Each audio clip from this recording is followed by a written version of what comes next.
বাড়িতে 1 কাপ ময়দা আর চিনি থাকলে এরকম লেয়ারযুক্ত কুড়মুড়ে গজা বানিয়ে নিতে পারবেন খুবই ইজিলি।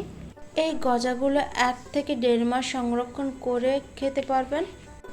গজাগুলো পারফেক্ট বানাতে সাথে থাকছে অনেকগুলো টিপস অ্যান্ড ট্রিক্স, সেটা এই ভিডিওটা দেখলেই বুঝতে পারবেন। আসসালামু আলাইকুম এভরিওয়ান, সবাইকে আবারও অনেক অনেক শুভেচ্ছা জানিয়ে শুরু করছে আজকের রেসিপি। তো চলুন মূল রেসিপি দেখে নিই। ফার্স্টে একটা মিক্সিং বোলে নিয়ে নিচ্ছি 1 কাপ ময়দা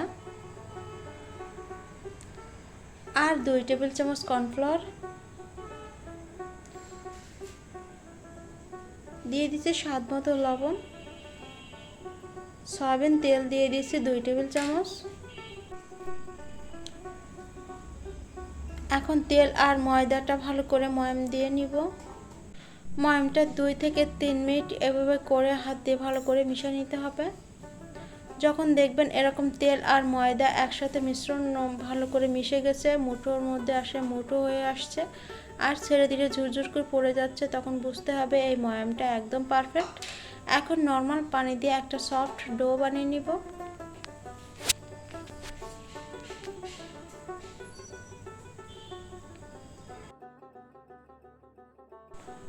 এখন এই ডোটা রেস্টে রেখে দেব 10 মিনিটের জন্য।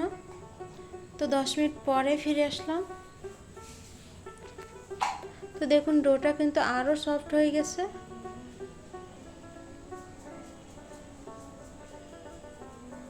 তো এখন এই ডোটা আরেকটু ভালো করে মুথে নিতে হবে।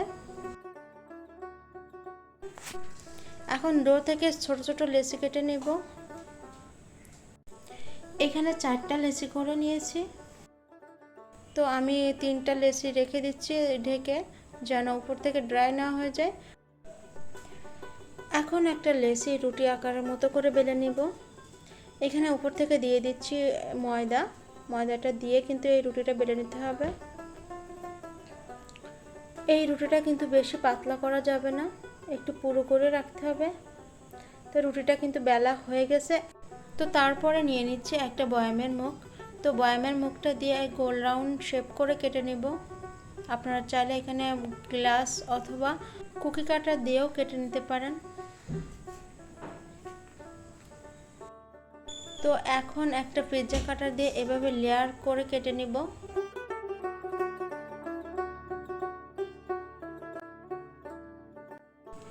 কেটে নেওয়া হয়ে গেছে। এখন লম্বা করে একটা রাউন্ড দিয়ে নিব। তো সাইডে একটু পানি লাগিয়ে নেবেন যাতে করে ভাজার সময় খুলে না যায়।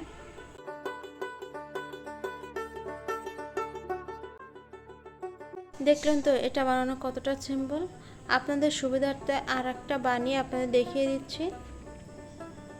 জাস্ট এভাবে লম্বা করে ঘুরে ঘুরে সাইডে একটু পানি লাগিয়ে এভাবে চাপ দিলে লেয়ারের গজাগুলো ভাজার জন্য একদম রেডি। তো সবগুলো লেয়ারের গজা আমি একই প্রসেসে বানিয়ে নিয়েছি। এখন এই গজাগুলো তেলে ভেজে নিব।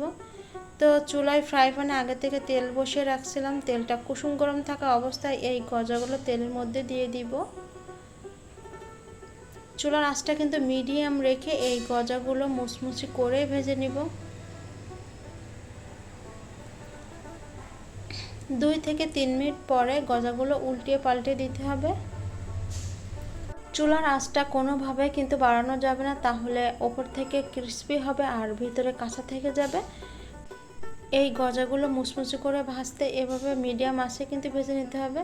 তো গজাগুলো কালার কিন্তু চলে আসছে, দেখেই বুঝতে পারছেন এই গজাগুলো কতটা মুচমুচে হয়েছে। তো তেল ঝরে গজাগুলো আমি উঠিয়ে নিলাম।